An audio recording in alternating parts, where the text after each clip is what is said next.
Madam Pithapuram అనగానే అంటే ఇటు ఈస్ట్ గోదావరి అనగానే కాపు ఓట్లు అనేవి కీలకం. ఏ అభ్యర్థి గెలవాలన్నా అందరూ ఒక అభ్యర్థి గెలవాలంటే అందరూ ఓటేయాల్సిందే, కానీ కాపు ఓట్లు కీలకం. సో అంటే బయట వినిపిస్తుంది ఏంటంటే పవన్ కళ్యాణ్ గారు రకరకాల ఫ్యాక్టరీస్ ఇవన్నీ చూసే పిఠాపురం ఎంచుకున్నారు అంటే ఇవన్నీ ఉన్నాయన్న దాంతోనే. అలాగే మీ అధినేత కూడా మీరు కూడా బలమైన కాపు నాయకులుగా ఉన్నారు, సీనియర్ పార్లమెంటేరియన్ గా ఉన్నారు కాబట్టి మీకు అవకాశం ఇచ్చారు. సో ఈ కాపు ఓట్లు అనేవి ఏ విధంగా చీలే అవకాశం ఉంది? పవన్ కళ్యాణ్ గారికి ఎక్కువ వెళ్తాయని అనుకుంటున్నారా, లేకపోతే మీకు ఎక్కువ వస్తాయని అనుకుంటున్నారా? అంటే మొట్టమొదటిగా నేను ఇన్ని సంవత్సరాల రాజకీయ జీవితంలో నేను ఉన్నాను. ఎప్పుడు కులపరంగా ఓట్లు లెక్కించి మేము ఎప్పుడు వెళ్ళటం అనేది జరగలేదు. అయితే ఇవన్నీ లెక్కలు ఉండడం అనేది సహజమే, కానీ బట్ నన్ను అందరూ ఆదరిస్తారు. ఓకే, కాపులో వాళ్ళ ఇంటి బిడ్డగా నన్ను ఎంత ఆదిస్తారో వాళ్ళ ఆత్మీయురాలుగా మిగతా అన్ని క్యాస్ట్లు కూడా నాతో అనుబంధంగా ఉంటారు. నన్ను నిజంగా కూడా వాళ్ళ ఇంట్లోకి అంత ప్రేమతోని అంత ఆత్మీయతతోనే ఆహ్వానిస్తారు. అయితే ఒకటి ఏంటంటే ఇక్కడ ఎస్సీ బీసీ ఎస్టీ మత్స్యకార చేనేత మొత్తం అన్ని వర్గాలు మిగతా అన్ని ఓసీల్లో ఉన్న అన్ని క్యాస్ట్లు బ్రాహ్మణులు కావచ్చు, వైశ్యాస్ కావచ్చు, ఇంకా రకరకాల బీసీల్లో ఉన్న వివిధ రకాల క్యాటర్స్ కావచ్చు, సెటిబల్జీ కావచ్చు, గౌడ్ కావచ్చు, ఎన్ని రకాల క్యాస్ట్లు ఉన్నాయి. అందరికి కూడా నేను అందుకే అందరికీ అభిమానురాలు కాబట్టి నేను ఆ రోజు ఎంపీగా ఎమ్మెల్యేగా నెగ్గగలిగాను.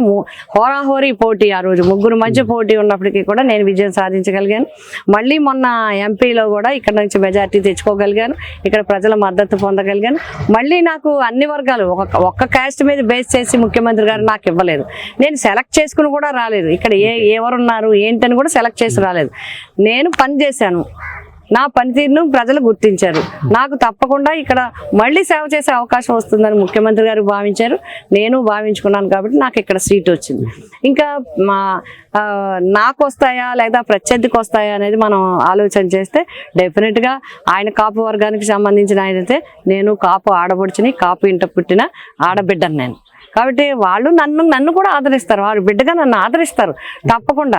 అందరూ కూడా మేము అందరినీ కోరేది ఏంటంటే తప్పకుండా పనిచేసేవారికి మాటలు చెప్పి వెళ్ళిపోయే వాళ్ళకి కాదు, మనతో ఉండేవాళ్ళు ఎవరు, మన మాట వింటనే పలికేవాళ్ళు ఎవరు, మనం పిలిస్తే వచ్చి మనతో ఉండేవాళ్ళు ఎవరు, మన కష్ట నష్టాలు చూసిన వాళ్ళు ఎవరు, మన వీధి కానీ మన ఇంటి కానీ మన ఏరియా కానీ మన పరిస్థితులు తెలిసిన వాళ్ళు ఎవరు, నీరు రాకపోతే వెంటనే నీరు ఇప్పించేవాడు ఎవరు, రైతుకి ఏదైనా ఇష్టం ఉంటే కలిసేది ఎవరు అనేదే చూసుకుంటారు ప్రజలు అనేది నా నమ్మకం.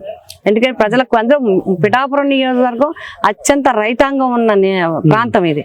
ప్రతిసారి నీటికి ఇబ్బంది ఉంటుంది, పిలిస్తే వెంటనే పలకాలి, వెంటనే రావాల్సిన చేనేత కార్మికులు కావచ్చు, మత్స్యకారులు కావచ్చు, ఫార్మర్స్ కావచ్చు, రజకులు కావచ్చు, గౌడాస్ కావచ్చు, కాపులు కూడా అందరూ కూడా మిడిల్ క్లాస్లో ఉన్నవాళ్ళు. వాళ్ళకి ఎన్నో ఇబ్బందులు ఉంటాయి, ఎన్నో సమస్యలు ఉంటాయి.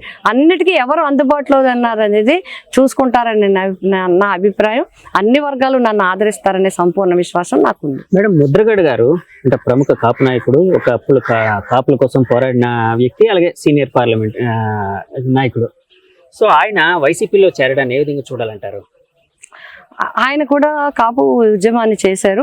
అయితే ముఖ్యంగా ఆయన చూసింది మిగతా పార్టీలని. ఆయన ఎందుకంటే చాలా పెద్ద వ్యక్తి, చాలా ఆలోచన చేయగల వ్యక్తి, అన్నింటినీ అంచనా చేయగల వ్యక్తి. ఆయన చాలా సీనియర్ నాయకుడు, వాళ్ళ నాన్నగారి దగ్గర నుంచి కూడా చేసిన వ్యక్తి. మంత్రిగా, ఎమ్మెల్యేగా, పార్లమెంట్ సభ్యులుగా అన్ని రకాలుగా చేసిన అనుభవం ఉంది. ముఖ్యంగా ముఖ్యమంత్రి గారు పేద వర్గాలకి చేస్తున్న విషయాలను చూసి అందులో ఎవరైతే 45 సంవత్సరాల నుంచి 60 సంవత్సరాల్లో ఉన్నారు, ఓసీ వర్గాలకి సంబంధించిన వాళ్ళు కానీ, బీసీ వర్గాలకి సంబంధించిన వాళ్ళు కానీ, వాళ్ళందరికీ కూడా మహిళలకి 45 to 60 వాళ్ళందరికీ కూడా మహిళలకి ఆర్థికంగా ఆదుకోవటం అనేది ఆయన బాగా ఆకర్షించి ఉంటుందనేది నా విశ్వాసం. మేడం, కానీ నేను విన్నది ఏంటంటే ముద్రగడ గారికి ఫస్ట్ నుంచి వైఎస్ గారితో ఒక అద్భుతమైన అనుబంధం కానీ, జగన్ గారితో అద్భుతమైన అనుబంధం కానీ ఉందని విన్నాను.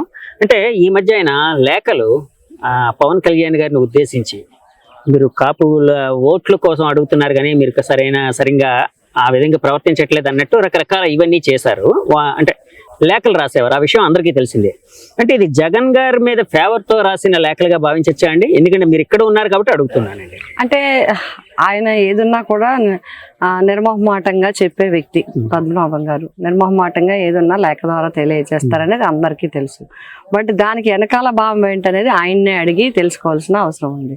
ఈ రకంగా ఏది చెప్పారు, ఏది చెప్పబోతారు అనేది ఆయన బహుశా ఆయన స్వతహాగా అంటే ఆయన నుంచి మాకు కొంచెం దగ్గరగా తెలిసిన దాన్ని బట్టి ఆయన అన్నీ ఆలోచించుకొని చేస్తారు తప్ప ఎవరో ఏదో చెప్తే ఎవరో ఏదో అంటే చేసే వ్యక్తి కాదు పద్మనాభం గారు. అంటే ఆయన ఆలోచనకి ఆయన ఆలోచించుకుని ఆయన ఆలోచన పరంగా చేస్తారు తప్ప వేరే రకంగా ఒత్తిళ్లతోనో ఇంకొక రకంగానో చేయిస్తే చేసే మనిషి కాదు. ముద్రగడ గారు ఆ మధ్య ఒక మాట అన్నారండి, పవన్ కళ్యాణ్ గారు ఎక్కడ పోటీ చేస్తే అక్కడ నేను ఆయనకి వ్యతిరేకంగా ప్రచారం చేస్తానని చెప్పారు. సో ఆ విధంగా ఇక్కడ ప్రచారం చేసే అవకాశం ఏమైనా ఉందండి? అది పార్టీ నిర్ణయిస్తారు, వ్యతిరేకంగా అంటే కాదు. ఇప్పుడు అంటే ఇది సన్నిహిత్యం ఉంది కదా, ఏదైనా అది ఆయన్ని అడగవలసిన ప్రశ్న అయినప్పటికీ కూడా ఇక్కడ నన్ను అడిగారు కాబట్టి ఆయన మొన్నటి వరకు ఆయన స్వతంత్రంగా ఉన్న వ్యక్తి. ఇప్పుడు ఒక పార్టీకి సభ్యుడిగా జాయిన్ అయ్యారు కాబట్టి పార్టీ డైరెక్షన్ ప్రకారము, పార్టీతో సంప్రదింపుల ప్రకారము, పార్టీ ఇచ్చే నిర్ణయం ప్రకారము చేస్తారనేది నేను అనుకుంటున్నాను. మేడం, ఇక్కడ మీ అభ్యర్థిత్వం ప్రకటించక ముందు అయితే బలంగా వినిపించింది ఏంటంటే ముద్రగడ పద్మనాభం గారు అబ్బాయి ఇక్కడ పోటీ చేయబోతున్నారు, లేకపోతే ఆయనే పోటీ చేయబోతున్నారు, ఆయన ముఖ్యంగా పిఠాపురం నుంచి పోటీ చేయబోతున్నారు అన్నట్టు వినిపించింది. అవేమైనా మీకేం కూడా ఇప్పుడు అప్రస్తుతం అండి. ఎందుకు అంటే ఒక టికెట్ అనౌన్స్ చేయకముందు చాలా మంది చాలా ఒక్కొక్క టికెట్ కి ఒక్కొక్క ప్లేస్ కి 3-4 కూడా ఆప్షన్ పెట్టుకుంటారు, లేదా ఒక్కొక్కరు ఒక్కొక్క దగ్గర పోటీ చేయాలనుకుంటారు. మరి ఇప్పుడైతే పరిస్థితి అయితే ఇప్పుడు నన్ను అనౌన్స్ చేశారు, ఆల్రెడీ నేను స్టార్ట్ చేసుకున్నాను. డైరెక్షన్ కూడా నాకు అట్లాగే ఉంది, మొత్తం ప్రచారం కూడా స్టార్ట్ చేయబడినారు, సీఎం గారు కూడా స్టార్ట్ చేశారు.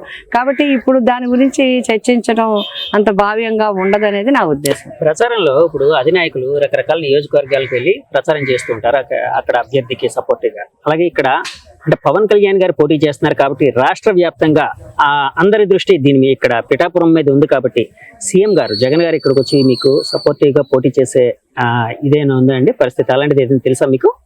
జగన్ గారు ఇక్కడికి వచ్చి మీకు సపోర్టివ్ గా ఏదైనా జగన్ గారు మొత్తం ఇంచుమించుగా 175 నియోజకవర్గాలు కవర్ చేస్తూ ప్రచారం చేస్తారు.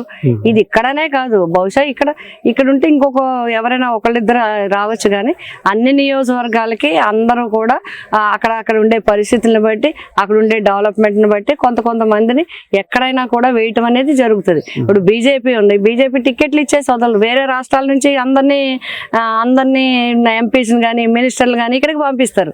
అట్లాగే తెలుగుదేశం ఉంటే వేరే జిల్లాల నుంచి ఇక్కడికి పంపిస్తారు. ఇది పార్టీ పరంగా సంస్థాగత పరంగా జరిగేవి.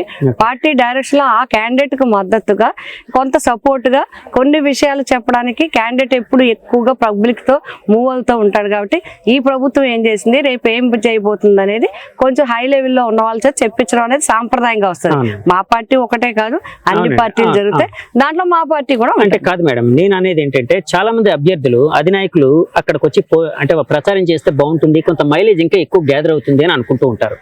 ఇక్కడ జగన్ గారు వచ్చే ప్రచారం చేస్తే వెల్ అండ్ గుడ్, అంటే ఎవరైనా అదే కోరుకుంటారు. ఒకవేళ రాకపోయినా కూడా మీరు గెలుస్తారు అనే నమ్మకం అయితే మీకు ఉందా మేడం? ఇప్పుడు మాకు ఇప్పుడు రేపు 21 నుంచి జరుగుతుంది. పార్లమెంట్ కి ఒక మీటింగ్ పెడతారు, ఆ మీటింగ్ ఎక్కడనేది డిసైడ్ చేస్తారు. అంటే ఒక చోట ఒక నియోజకవర్గంలోనే మీటింగ్ జరుగుతుంది, మిగతా 6 నియోజకవర్గాలు అక్కడికి రావాలి. మేము అక్కడికి తీసుకెళ్ళినా, ఆయన ఇక్కడికి తీసుకొచ్చినా, ఎక్కడైనా పిఠాపురం నియోజకవర్గ ప్రజల్ని ఆయన అడ్రస్ చేసేలాగా మేము చేస్తాం. ఒకటి. రెండోది ఆయన రావటం రాకపోవటం కాదు, ఈవేళ ప్రచారం అంతా మేము వెళ్ళేదంతా మేము చెప్పేదంతా జగన్మోహన్ రెడ్డి గారు చేసిన కార్యక్రమాలు, జగన్మోహన్ రెడ్డి గారు ఇచ్చిన అజెండా, జగన్మోహన్ రెడ్డి గారు ఇచ్చిన మరి చేసిన కార్యక్రమాలన్నీ మేము చెప్తాం. రేపు మళ్ళీ చేయబోయే కార్యక్రమాలన్నీ కూడా చెప్తాం. ఎక్కడైనా ఎప్పుడైనా ఆఖరి వరకు జగన్మోహన్ రెడ్డి గారే ఈ నియోజకవర్గానికి ఈ అభివృద్ధి ఏ విధంగా చేస్తారు, ముఖ్యమంత్రిగా ఆయన ఏం చేశారని చెప్తూనే మేము ముందుకెళ్తాం. మేడం, మీరు అంటే చాలా చదువుకున్నారు, విద్యాధికారులు. సో అంటే మీరు ఏం చదువుకున్నారు నాకు ప్రాపర్గా తెలియదు. ఒక్కసారి, ఎందుకంటే ఇది సోషల్ నెట్వర్క్ లో ఒక రకరకాల ట్రోలింగ్ నడుస్తున్నాయి మిమ్మల్ని పవన్ కళ్యాణ్ గారిని కంపేర్ చేస్తూ. మీరు ఏం చదువుకున్నారు మేడం? మీ నోటి ద్వారా వినాలనుంది. నేను degree women's college, ASD women's college కాకినాడలో చదువుకున్నాను. తర్వాత ఏయుపీజీ సెంటర్లో ఆంధ్ర యూనివర్సిటీ నుంచి MA politics, MA public administration, MA sociology చేశాను. మెడ్రాస్ యూనివర్సిటీ నుంచి ఎంఎస్సి సైకాలజీ చేశాను. అట్లాగే రాజమండ్రి జిఎస్ఎల్ లా కాలేజ్ నుంచి లా చేశాను. నాగపూరి యూనివర్సిటీ నుంచి మాస్టర్ ఆఫ్ లా చేశాను. ఇప్పుడు ఎంబీఏ చేస్తున్నాను. అట్లాగే ఉమెన్ అండ్ చైల్డ్ రైట్స్ మీద డాక్టరేట్ చేయాలనేది, పిహెచ్డి చేయాలనేది నాకు ఒక ఇంట్రెస్ట్ ఉంది. దాని డాక్యుమెంట్స్ అన్ని కూడా నేను తయారు చేసుకుంటున్నాను. ఎందుకంటే ఎడ్యుకేషన్ అంటే చిన్నప్పటి నుంచి నాకు ఎంబీఏ చేస్తున్నాను. ఇంకొక సెమిస్టర్ ఎగ్జామినేషన్స్ రాయడానికి నాకు టైం కుదరలేదు. అట్లాగే హిందీలో ప్రాథమిక నుంచి రాష్ట్ర వరకు విశారద అక్కడ వరకు వచ్చాను. విశారద ఇక్కడ శారద విశారద అంత వరకు చేయాల్సి ఉంది. రాష్ట్ర వరకు కంప్లీట్ చేశాను. అంటే నాకు ఒక ఇంట్రెస్ట్, అది ప్యాషన్. అది ఈ కాకుండా నేను జర్నలిజంలో చేశాను, ఎన్విరాన్మెంట్ మీద చేశాను, నార్మల్ మెడిసిన్స్ మీద చేశాను, యోగా మీద సర్టిఫికెట్స్ తీసుకున్నాను. అట్లాగే హైయెస్ట్ సర్టిఫికెట్స్ ఇన్ ఫైనాన్స్ కానీ, అడ్మినిస్ట్రేషన్ కానీ, లోకల్ ఏరియా కానీ, స్థానిక సంస్థల మీద నేషనల్ ఎన్ఐఆర్డి నుంచి హైయెస్ట్ సర్టిఫికెట్లు తీసుకున్నది అప్పట్లో జిల్లా పరిషత్ చైర్మన్ గా, ఎంపీ రాజ్యసభగా వంగా గీత పేరే ఉంటుంది. Highest certificates 1 year courses, 6 months courses. నాకు ఇంట్రెస్ట్ అంటే ఒక సబ్జెక్ట్ చదివితే పరీక్ష రాయడం కోసం అన్ని చదివితే నాకు అన్ని బాగా ఉంటాయనేది ఉద్దేశం. ఇప్పుడు ఆపరేషన్ లేకుండానే మోకాళ్లకు ప్లాస్మా ట్రీట్మెంట్, మీ ఆర్థోపెడిక్ సమస్యలన్నిటికీ రోబోటిక్ టెక్నాలజీ ద్వారా తక్కువ ఖర్చుతో శాశ్వత పరిష్కారం, ఫ్రీ కన్సల్టేషన్, ప్రతి ట్రీట్మెంట్ పై 20% డిస్కౌంట్. ఈ ఆఫర్ కొద్ది రోజులు మాత్రమే, త్వరపడండి.